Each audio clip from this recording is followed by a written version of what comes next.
Russian forces trying, and so far failing, to make real headway in the opening stages of a new offensive in eastern Ukraine. A devastating toll on both sides in the months-long battle for Bakhmut, where Ukraine is mostly facing mercenaries and convicts from the private Wagner Group. Today, a Ukrainian soldier in Bakhmut taking the time to thank President Joe Biden for his historic visit to Ukraine. This is the most powerful message of support for Ukraine at this moment.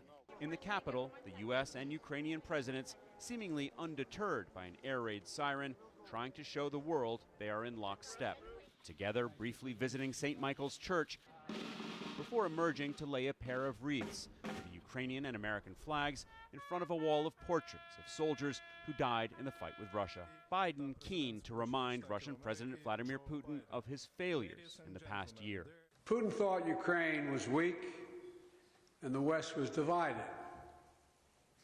As you know, Mr. President, I said to you in the beginning, he's counting on us not sticking together. He thought he could outlast us. I don't think he's thinking that right now. While Zelensky called the moment the most important in the history of the U.S.-Ukraine relationship. This is the visit in this most difficult period for Ukraine, when Ukraine is fighting for our own liberty.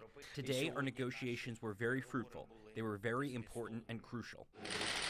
Negotiations about continued military aid. Today, President Biden announcing an almost $500 million aid package for Ukraine, including ammunition, howitzers, and air defenses. But big-ticket items that Ukraine wants, like longer-range missiles and fighter jets, still up for discussion. This conversation brings us closer to victory. This surprise, unprecedented visit on the eve of a bloody anniversary. Extreme secrecy shrouding Biden's journey. No word, but there were signs. Deserted streets and a heavy police presence suggesting a prominent arrival. Morning, Mr. President. President Biden quietly left Washington for Poland just after 4 a.m. under the cover of darkness, and after a long train ride across western Ukraine, arrived to warm smiles and laughter from Ukraine's first couple. His feelings left in a handwritten message about solidarity and friendship, which was echoed on the streets of Kyiv. It is support for us and a message for the Russians that this issue must be resolved and Ukraine must win.